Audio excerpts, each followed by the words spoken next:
నమస్తే, welcome to our channel. కూటమి కలిసుంటే YCP అధికారంలోకి రాదని అంబటి రాంబాబు ఫిక్స్ అయిపోయారా? మరి పవన్ కళ్యాణ్ తీసుకునేటువంటి డెసిషన్స్ అన్నీ కూడా వైసీపీ వెన్నులో వణుకు పుట్టిస్తున్నాయని ఆయన చెప్పదలుచుకున్నారా? మరి అంబటి ప్రెస్ మీట్ ని ఏ విధంగా చూడాలి తెలుసుకునే ప్రయత్నం చేద్దాం. దీన్ని విశ్లేషించడానికి మనతో పాటుగా ఉన్నారు సోషల్ యాక్టివిస్ట్ శ్రీలీల గారు. నమస్తే మేడం. నమస్తే అమ్మా. అసలు మెయిన్గా అంబటి రాంబాబు ప్రెస్ మీట్లో మనం చూసుకున్నట్లయితే కూటమి మరో 15 ఏళ్ళు కలిసి ఉంటుందని పవన్ కళ్యాణ్ చెప్తున్నారు. ఏ రాజకీయ పార్టీలు కూడా ఈ విధంగా చెప్పవు అని చెప్పి అంబటి నిన్న చెప్పినటువంటి పరిస్థితి మేడం. అంటే కూటమి కలిసి ఉంటే తమ పార్టీకి లాస్ అని చెప్పి అంబటి ఫిక్స్ అయ్యారా అని కొందరు చెప్తూ ఉన్నారు. అదేవిధంగా మరి పవన్ కళ్యాణ్ మాట్లాడేటప్పుడల్లా కూడా స్టార్టింగ్ లో ఓవర్ యాక్షన్ చేస్తారు, ఇంటర్వెల్కి వచ్చేసరికి డల్ అయిపోతారు, ఇంకా చివర్లో ఏం మాట్లాడాలో తెలియకుండా కన్ఫ్యూజన్ లో మాట్లాడతారని చెప్పి అంబటి రాంబాబు సెటైర్లు వేస్తున్నారు. దీని మొత్తంని ఏ విధంగా చూడాలంటారు? ఈ లాస్ట్ పాయింట్లో వీళ్ళు అధికారంలో రాబోయే ముందు ఏ విధంగా బోధన కొట్టారు, వెళ్ళబోయే మధ్యలో ఇతను చెప్తున్న ఇంటర్వెల్లో ఆ పార్టీ అధికారం మిడిల్కి వచ్చాక 2019-24 మధ్య ఇది జరిగింది. అన్నీ కూడా తాకట్లు పాలు చేసి ఎవరిని కూడా అధికారులను బెదిరించడం, ఇక్కడ పెట్టుబడిదారులను బెదిరించడం, ఎక్కడ ఎవరికి ఎటువంటి ఉపాధి ఇది లేకుండా చేసేసారు. లాస్ట్కి వచ్చేటప్పుడు జగన్మోహన్ రెడ్డి ఎప్పుడు ఎవరు జైలుకి వెళ్ళాల్సి వస్తుందని చెప్పి అందరూ వాళ్ళు కూడా కన్ఫ్యూజన్లోనే కదా ఉన్నారు. ఇట్లా వాళ్ళకి ఆపాదించుకోకుండా ఇతరులకు ఆపాదించి మాట్లాడటం, ఈయన ఏ విధంగా మాట్లాడుతున్నాడు, ఈయన ఏ కన్ఫ్యూజన్లో ఉన్నాడు, ఈయన ఏ భయంలో ఉన్నాడు, ఈయన మొదట మాట్లాడిన మాటలకి చివరిలో మాట్లాడిన మాటలకి ఏదైనా సందర్భం తలా తోక ఏదైనా ఉందా అనేది అంబటి రాంబాబు ఫస్ట్ తెలుసుకోవాలి. అంటే అంబటి రాంబాబు 15 సంవత్సరాలు కలిసి ఉంటుంది అని అంటున్నారు కూటమి, ఎందుకని అన్నాడు కదా. అంటే వీళ్ళు ఎన్ని సంవత్సరాలు పరిపాలిద్దామని చెప్పేసి బార్ షాపుల్ని 25 సంవత్సరాలు తాకట్టు పెట్టాడు కదా. మరి వీళ్ళు చేసే తప్పులు అవకతవకలు ఈ రోజున ఒక్కొక్కటిగా బయటకు వస్తూ ఉంటే, అరే బాబు మళ్ళా 3 ఏళ్ళు 4 ఏళ్ళు ఈ ప్రభుత్వం అయిపోగానే మేము ఏదో ఒకటి చేసి బయటకు వచ్చేస్తాము, అలా కాకుండా వీళ్ళే 15 సంవత్సరాలు ఉంటామంటే మా పరిస్థితి ఏంటి అనే భయంతో మాట్లాడుతున్నాడు. అంశం మేడం, ఇప్పుడు అంబటి రాంబాబు ఏదైతే చెప్తున్నారో ఏ రాజకీయ పార్టీలు అయినా సరే 15 సంవత్సరాలు కలిసి ఉంటాయా అని కూటమిని ఉద్దేశించి చేస్తున్నారు. మరి వాళ్ళు అధికారంలో ఉన్నప్పుడు 30 సంవత్సరాలు మా పార్టీ అధికారంలో ఉంటుందని ఏ విధంగా చెప్పారని కొందరు ప్రశ్నిస్తున్నారు. ఇక్కడ అదే నేను చేస్తే అది ఏదైనా ఇదేనో ఎదుటాళ్ళు చేస్తేనే తప్పు అని చెప్పినట్లుగా జగన్మోహన్ రెడ్డి ప్రతిసారి అంటూ ఉంటాడు. చెప్పేవన్నీ శ్రీరంగ నీతులు, చేసే అయ్యో పనులని ఈ రోజున వీళ్ళ మాటలు కూడా అంతే ఉన్నాయి. వాడు చెప్తేనేమో మహాభారతం, ఎదుటాళ్ళు చెప్తేనేమో ఇంకేదో. ఇట్లాంటివన్నీ మాట్లాడేటప్పుడు ఒక్కసారి అంబటి రాంబాబు గారు మీరు 2019 నుంచి 24 మధ్య అసలు ఏం చేశారు, రాష్ట్రంలో ఎలాంటి పరిస్థితులు కారణమయ్యారు, మీరు 30 సంవత్సరాలు మీరు పరిపాలించడం దేవుడి గారికి ఈ రోజున 30 సంవత్సరాలు వెనక్కి వెళ్ళిపోయింది రాష్ట్రం. ఈ రోజున ఇంకా కూటమి ప్రభుత్వం 15 సంవత్సరాలు కలిసి ఉంటేనే ప్రజలందరూ కూడా వాళ్ళ జీవితాలని చక్కదిద్దుకునే పరిస్థితి తీసుకొచ్చే ప్రయత్నం చేస్తుంది ఇప్పుడు. అలాంటిది మళ్ళీ 4 ఏళ్ళు పోయాక 2029లో మేము వస్తే నేను జగన్మోహన్ రెడ్డి గారి బర్త్డే సందర్భంగా ఏం చేశారో చూసాం. ఇంకా అదే పరిస్థితి రాష్ట్రంలో పరిస్థితి అంతా కూడా తారుమారైపోయి అంతా రపరప బ్యాచ్నే తయారైద్ది.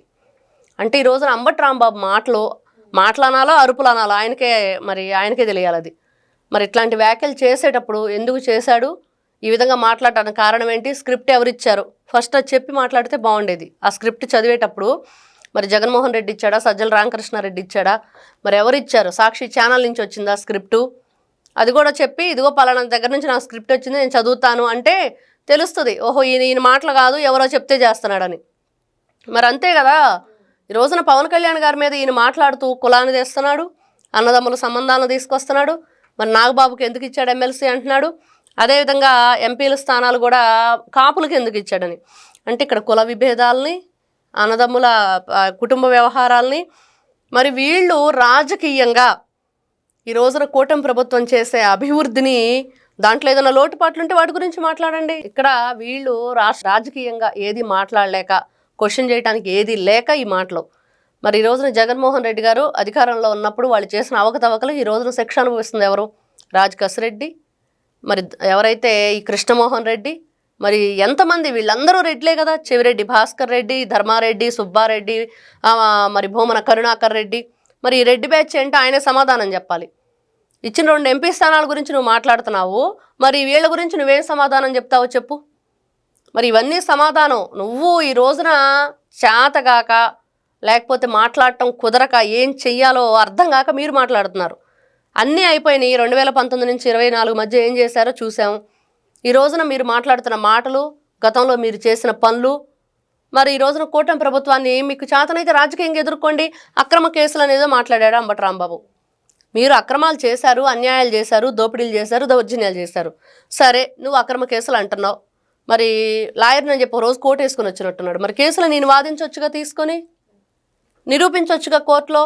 ఈ రోజున కోర్టులే లొంగిపోమని సూచనలు చేస్తున్నప్పుడు మరి ఎందుకు సైలెంట్గా ఊరుకున్నాడు? పిల్లేదో వేయొచ్చు కదా, ఒకటి అఫిడవిట్ ఏదో దాఖలు చేయొచ్చు కదా. సడన్ గా అంబటి ప్రెస్ మీట్ పెట్టడం వెనకాల కొన్ని ఊహాగానాలు కూడా వినిపిస్తున్నాయి. అసలు సత్తెనపల్లిలో అంబటి బ్యాచ్ కి, అదే విధంగా లోకల్ వైసీపీ లీడర్ బ్యాచ్ కి పడట్లేదు. సో తన ఉనికిని చాటుకోవడం కోసమే ఇటువంటి ప్రెస్ మీట్లు పెడుతున్నారు. జగన్మోహన్ రెడ్డి దృష్టికి పడడం కోసమే ఇటువంటి కామెంట్స్ చేస్తున్నారని కొందరు చెప్పారు. గజ్జల భార్గవ రెడ్డి విషయంలో అంటే ఇక్కడ ఒకటి నిన్న జగన్మోహన్ రెడ్డి కేక్ కటింగ్ ఏదో పెట్టి ప్రోగ్రాము, వీళ్ళు చేసిన ఒక రాక్షస క్రీడ ఏదైతే ఉందో, ఒక గేమ్ ఆడారు. అందరూ కూడా కత్తులు తీసుకోవటం, లేకపోతే మేకపోతులను నరికేయటము, ఈ టపాసులు పేల్చటము, ఏదో ఏం చేశారో కూడా వాళ్ళకి తెలియని పరిస్థితి అనమాట. ఒక రాక్షస కాండ క్రియేట్ చేశారు.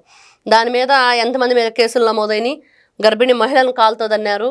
ఇవన్నీ కూడా బయటికి రాకుండా ఉండటం కోసం అంబటి రాంబాబు మాట్లాడుతున్నాడు. ఒకటైతే మీరు అంటున్నట్లుగా గజ్జల భార్గవ రెడ్డి విషయంలో కూడా ఏదైతే లోకల్గా వాళ్ళకి ఆ లోకల్ పాలిటిక్స్ ఏదో నడుస్తున్నాయి, వీళ్ళందరి మధ్య కూడా విభేదాలు ఏర్పడ్డాయి, వాటిని కూడా కవర్ చేయడానికి జగన్మోహన్ రెడ్డి దగ్గర ఈయనకు అక్షంతలు పడకుండా ఉండాలంటే ఒక ప్రెస్ మీట్ పెట్టి మెప్పు పొందుదాము, అది మర్చిపోతాడు జగన్మోహన్ రెడ్డి అనేది ఒకటి. ఇంకొకటి కులాన్ని దూషించాలి. రేపో మాపో 1,00,000 మందితోటి వైజాగ్లో ఏదో సభ పెట్టబోతున్నారు, దాంట్లో వైఎస్ఆర్సీపీ కుట్ర కూడా ఉంది అనేది ఒకటి వినిపిస్తుంది. రంగానాడు అని చెప్పి ఏదో పెట్టబోతున్నారని. ఇవన్నీ కూడా నీకు కులాలతో పనేంటి, అన్నదమ్ముల మధ్య బంధాలతో పనేంటి, నీకు చేతనైతే ఈ రోజున ఏం జరుగుతుందో దాని మీద మాట్లాడాలి. ఇంకొకటి P3 గురించి, ప్రభుత్వ కళాశాలలు ప్రైవేటు పరం చేస్తున్నారు అనేది, మెడికల్ కాలేజెస్ అంటే జగన్మోహన్ రెడ్డి 17 కాలేజీలు కట్టాడు, పూర్తిగా కంప్లీట్ అయిపోయినాయి. అసలు అందరూ కూడా ఆగి ఆహా అనుకుంటున్నారు. అవే ఇస్తున్నారు ఇప్పుడు అయితే ప్రైవేటు పరంగా. అదే తెలియాలి మరి ఏది ఇస్తున్నారో చెప్తే. ఈయన కట్టిన 17 కాలేజీలు పూర్తయిపోయి అంగరంగ వైభవంగా రెడీ అయిపోయి అసలు ఏ విధంగా అంటే అందరూ ఆగి ఆహా అంటున్నారంట. మరి వాటిని ఇస్తున్నారా ప్రైవేటీకరణ అంటే? అది పబ్లిక్ ప్రైవేట్ పార్ట్నర్షిప్ అనేది క్లియర్గా చెప్తున్నారు. మరి అది వదిలేసి మరి నీ దగ్గర ఏదన్నా ఉంటే చెప్పు, ఎక్స్ప్లెయిన్ చేయి ప్రజలకి. ఇదిగో ఈ మెడికల్ కాలేజీ ఈ విధంగా చేస్తున్నారు, దీనివల్ల ఇది నష్టం జరుగుతుంది అని చెప్పు. ఒక సబ్ పెట్టు, లేకపోతే ఒక మీటింగ్ పెట్టు, అందరూ వస్తారు, దాని మీద నీకు తెలిసి నీ చెప్పు. లేకపోతే నేను చెప్పారు కదా సత్యకుమార్ యాదవ్ గారు, రండి ఎవరైనా సరే సవాల్కి, నేను చెప్తున్నాను, మీరేం నిరూపిస్తారో నిరూపించండి, మరి ఏం చేస్తారో చేయండి. అరెస్టులు చేస్తామంటున్నారు కదా, ఎంతమందిని అరెస్ట్ చేస్తారు? అధికారంలోకి వస్తే అరెస్ట్ చేయటం ఏంటి, అధికారంలో వస్తే నరికేయటం ఏంటి? గంగమ్మ జాతర అంటండ్రి, బట్టలు ఉడదీస్తామంటున్నారు. ఏం మాట్లాడుతున్నారో వాళ్ళకే తెలియని పరిస్థితి. కాబట్టి అంబటి రాంబాబు గారు ఏం మాట్లాడుతున్నారంటే ఆయనకే అర్థం కాక, ఏం చేయాలో తెలియక, ఒకవైపు చూస్తే లోకల్గా అతనికి ఎటువంటి గౌరవం కానీ మర్యాద కానీ లేదు, ఎవరిని కూడా అతనితో కలుపుకునే పరిస్థితి ఎవరికి లేదు. మరి ఇన్ని విధాలుగా ఉండి ఈ రోజున జగన్మోహన్ రెడ్డి మెప్పు పొందడం కోసం ఇది మాట్లాడుతున్నాడు అనేది మాత్రం అర్థమవుతుంది అందరికీ. మరో అంశంతో మళ్ళీ కలుద్దాం. Thank you. నమస్తే.